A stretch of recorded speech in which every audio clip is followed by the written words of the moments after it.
the gimp. Don't worry about him. He ain't all there.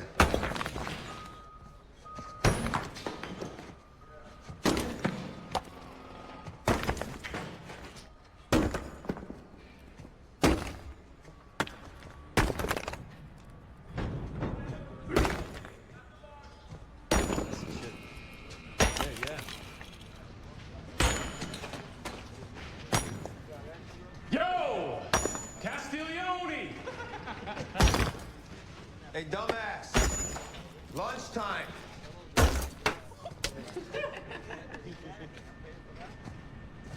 Utah loves their hammer.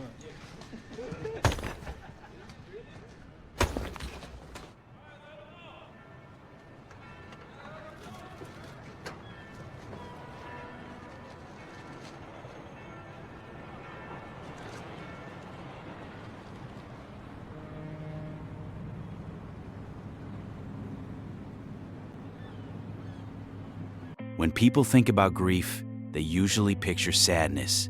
They picture tears, silence, a man sitting alone in a dark room with his head in his hands. But grief does not always look like sadness. Sometimes grief kicks the door open. Sometimes it clenches its fists, loads a weapon, and starts looking for someone to blame. Because sadness makes us feel exposed. Sadness reminds us that something happened that we could not stop, that somebody we loved was taken from us, and there was nothing we could do to change it. Anger feels different. Anger feels useful. It tightens our chest, sharpens our thoughts, and gives all that pain somewhere to go. It makes us feel powerful, when the truth is that we have never felt more powerless. That's Frank Castle. Frank didn't process the loss of his family. He turned it into a war.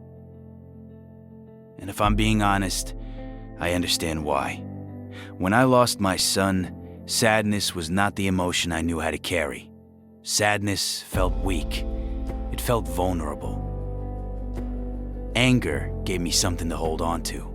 I could be furious at the people responsible, furious at the world, furious at myself. I could replay every decision and every moment and keep asking the same question. Why couldn't I protect him? That is still the voice in my head. I couldn't protect my son. I couldn't keep his mom from leaving. Anger never answered those questions. It never gave me back what I lost. But for a while, it made me feel less helpless inside of it. Frank Castle isn't a man who defeated grief. He is a man who gave grief body armor, and some of us have done the same thing in quieter ways. Frank's story is usually treated like a revenge story. His family is murdered, and he becomes the punisher.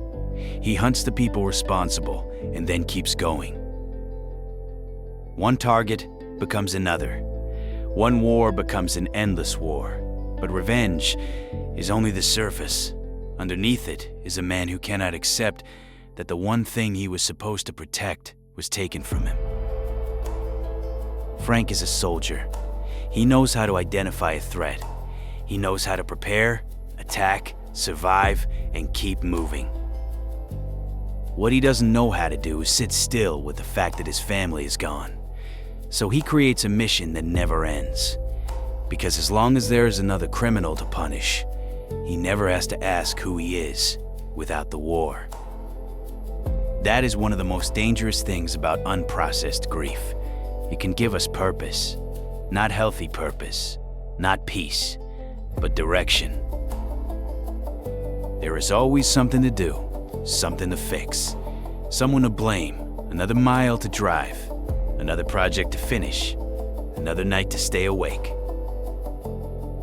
Years ago, I distracted myself with drinking, fighting, and women. 10 years later, I still distract myself. It just looks different now. Now I drive. I work on Iron Mind. I disappear into my book. Those things are healthier. They give me something real to build. They keep my mind from falling into darker places. But I also have to be honest with myself. A healthy activity can still become an escape. Writing can help me process what I feel, or it can keep the room loud enough that I never have to hear myself think. Iron Mind can help me turn pain into something useful, or it can become another reason not to stop. Sometimes it is probably both. Some of us did not stop running from grief. We just found more respectable places to run. So here is a question we have to ask ourselves. Are we building something because it matters to us, or because we are terrified of what happens when we become still? Frank keeps moving because stillness would force him to feel. And feeling means admitting that all his strength, training, discipline, and violence couldn't save the people he loved most. That kind of truth can destroy the image a man has of himself. A man is supposed to protect his family. At least that is what many of us were taught. So what happens when he can't? For Frank, the answer is simple. He never allows himself to be powerless again. Every room becomes a battlefield. Every stranger becomes a possible threat. Every criminal becomes a stand-in for the people who destroyed his life. He becomes prepared for everything except peace. And that is another cost of unprocessed grief.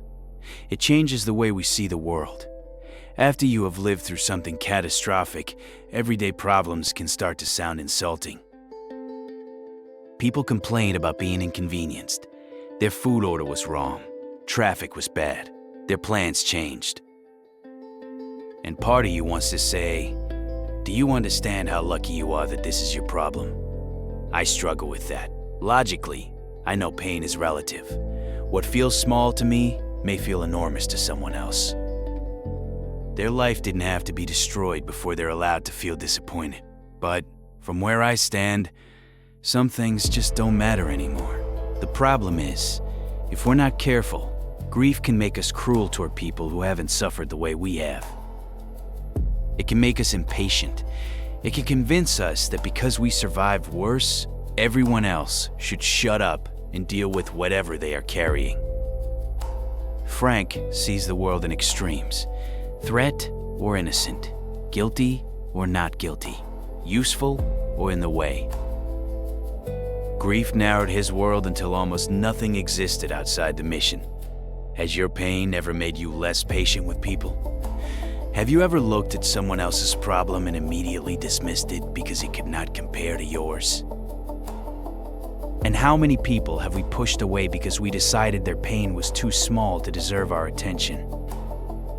That doesn't mean our reaction comes from nowhere.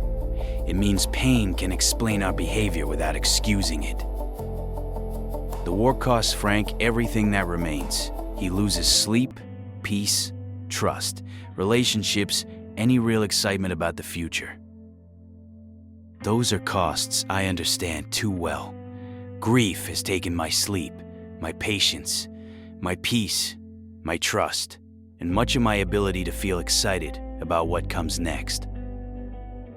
Hope is difficult when experience has taught you that anything you love can be taken. So instead of looking forward, you prepare for loss. Instead of trusting people, you watch for the moment they leave. Instead of resting, you stay alert. And then we call that strength. But constantly expecting disaster is not the same as being prepared. Sometimes it's just fear wearing tactical gear. Frank survives everything, but survival is not the same as living. He can clear a building, take a beating, and keep fighting long after most people would collapse. But ask him to imagine a peaceful life, and he has no idea what that would even look like. Because peace creates another problem. For some of us, making peace with what happened feels disrespectful. I understand that too. Part of me feels like if I stop being angry, I'm letting someone off the hook. If I find peace, maybe I'm acting like what happened was acceptable. If I laugh, build a future, or feel happy again, maybe I'm leaving my son behind. Pain starts to feel like proof. Proof that he mattered. Proof that I still love him. Proof that I have not forgotten. Frank's war works the same way. His suffering is the last connection he believes he has to his family. If he puts down the weapon, who is he? If the war ends, does that mean their lives no longer matter?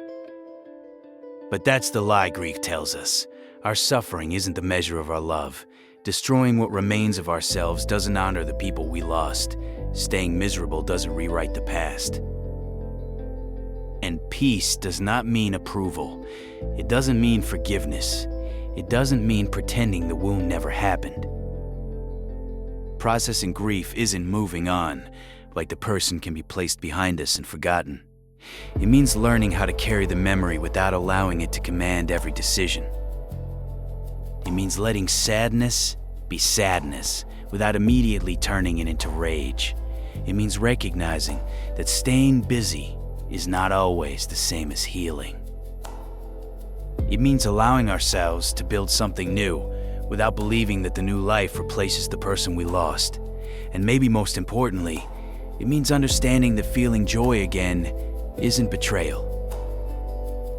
Frank Castle never learned that. He turned grief into an identity so powerful that there was almost no man left underneath it. The Punisher gave him a mission. It gave him control. It gave him somewhere to aim his pain. But it never gave him peace. So the question isn't whether our anger was justified. Maybe it was. The question is what that anger is costing us now. Is it protecting us, or is it isolating us? Is the mission helping us heal, or is it making sure we never stop long enough to feel? Are we carrying our grief, or have we handed it a weapon and allowed it to take command? Frank Castle believed the war kept his family alive, but the war was slowly taking what remained of him.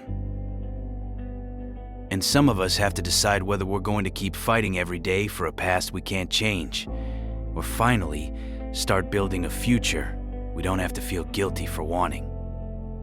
We do not have to forget them. We don't have to forget what happened.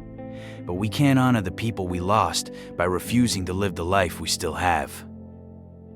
This is Men Like Us. And if any part of Frank Castle's story felt familiar, tell me in the comments. What form did your grief take, and what has it cost you? Until next time, take care of yourselves and take care of each other.